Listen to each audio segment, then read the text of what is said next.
very much, Ram, for taking this opportunity to talk to us. I'm really pleased that we've been talking. Just to give a background of Ram, Ram is the Chief Operation Officer, and he's been working with quite a big organizations across the US.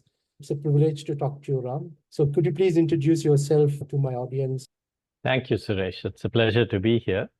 My name is Ram Mahidhara. I have spent roughly 30 plus years in the infrastructure space, and I'll speak a little bit about infrastructure in a minute. Much of that 20 plus years at the World Bank Group, primarily with the International Finance Corporation, where I did various roles. I worked on Latin America, I worked in Africa, I worked in Asia, and then I worked in corporate projects. And I left in 2019 as one of the chief investment officers. I wanted to do something else.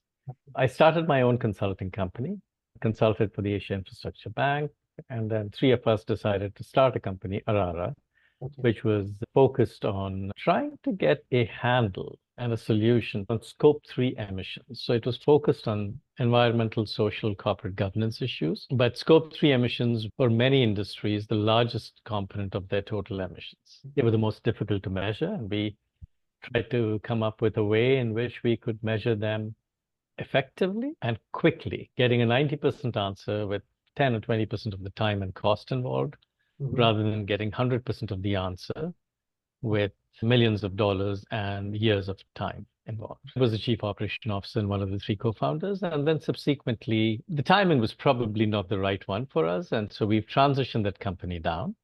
I've been on the board of a nonprofit for about 5 years, and I am now actively looking at some board seats. I've done finishing a course on risk and governance, and I'm a lifelong lover of development economics, infrastructure, all of that sort of things. So it mentions that you have done some courses on risk and regulations. What sort of a risk involved in public and private infrastructure projects? Good point. Maybe I'll take a minute to just define what infrastructure is so that our audience and I and you are on the same page. So the way I look at infrastructure, it really is a set of goods and services that form the backbone of an economy, that help the economy function and help it grow. So power, water, transport, telecom, these are generally viewed as infrastructure projects, infrastructure sectors. Infrastructure is a good that is generally provided to the public at large. In some ways, and sometimes it is free and sometimes it is charged. But when the recipient is a member of the public, a citizen of a country or a town, it is called infrastructure. If you have a company that has built a power plant just for itself, just to run the company's operations, that is not called infrastructure in the traditional sense. So when you have a generator that powers your building, your residential building, the generator is a mini power plant. Exactly. But it's not, you can call it as very limited infrastructure because everybody in the building can get it. But really it isn't as if everybody in the neighborhood can get it. So that's the idea. In terms of risks for infrastructure, since we're talking about provision for a large amount of public, these projects are often large, their scope is large, and therefore the costs are large. Costs are very high. The second thing is it takes years, to take 5, 10, 15 years, revenue for the project to run through, and those projects can run forever.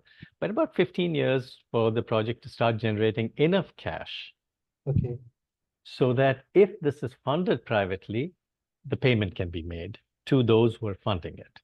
If it's public infrastructure, i.e. the government is spending the money, the governments are generally patient and they can wait for 5 years, 10 years, 15 years, 20 years and recoup what they can. But if it's privately run, private companies who have put the money in, they expect to be repaid on a tight time frame.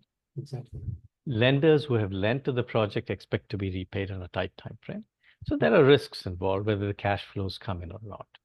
There's also, because of the time frame and the large amount of money, there are political, regulatory, and other risks that are involved, right? It's a 10-year project and the government changes and the new government comes in and says, this deal was done very badly, we're scrapping it. You're caught in the middle as a private financier. You have to take out insurance ahead of time. And who will insure a government non-performance? So that sort of thing is required. A lot of private sector won't go into developing countries because they say the risks are too high. And so we would go in there and be one of the lenders, but our presence would give them comfort when I was working with the IFC. That's the idea in having infrastructure. Those are the risks involved in infrastructure. High costs, long payback periods, and how do you allocate the risks? Those are the three main points.